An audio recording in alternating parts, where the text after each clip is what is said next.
ও রাজু কি কাকা? কোথায় গেছিলে? আরে বাজারে গেছিলাম, 24 মাইল কাছে তো কোথাও তেল নাই। আমার 3 4 স্ক্রিম বন্ধ হয়ে গেল বলে মানুষজন মারবি নি। এই দেখেন পাট মাঠ বন্দি পানি দিবি, আমার মাথা মতি খুব খারাপ। আর বিপদ 1 মাস আগে থেকে তেল বন্ধ হয়ে গেছে। তেল আছে, তেল দিতে পারে 250 লিটার আমার তাই। ইনি তোমার দোকান নাই, কিছু নাই, ব্যবসা বাণিজ্য করে, তুমি তেল কোনে পাইলে? শোন, আমার টাঙ্কির ভিতরে লোকা লাগছে, কিসির টাঙ্কি? বাথরুমের টাঙ্কি।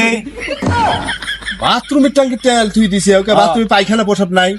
ওটা শু পায়খানা প্রসাব করো না? না। ওই শু করে রেখছে। হ্যাঁ। ও, তুমি তো দেখতেছি দেশদ্রোহী লোক।